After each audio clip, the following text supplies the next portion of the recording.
Isipin mo ang labanan laban sa pinakamasamang demonyong martial artist upang iligtas ang mundo at ang hinaharap ng iyong sekta sa puntong muntik ng magbuwis ng buhay.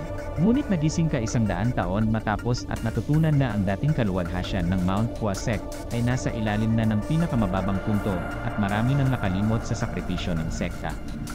Ngayon, ang iyong sekta ay nahaharap sa pagbagsak, hindi lang sa karangalan nito kundi pati na rin sa isang krisis sa pananalapi, dahil sa ilang mga mangangalakal na may isang leader na nanloko sa iyong kasalukuyang leader ng sekta.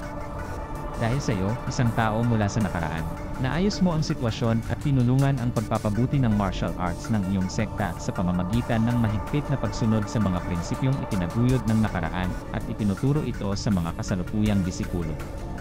Lahat ng ito ay ginagawa ng hindi alam ng mga tao na ikaw ang bayani mula sa nakaraan.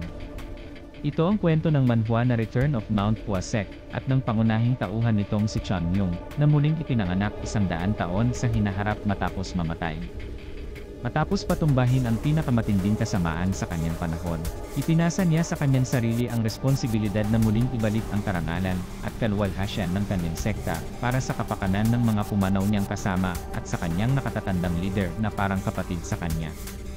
Mula sa hindi pagnanais magturo sa ibang tao, ngayon ay pinapalakas ni Chan Myung ang bawat disipulo ng Mount Huasek upang maging pinakamagaling na martial sect na kailanman ay mag-exist sa buong mundo.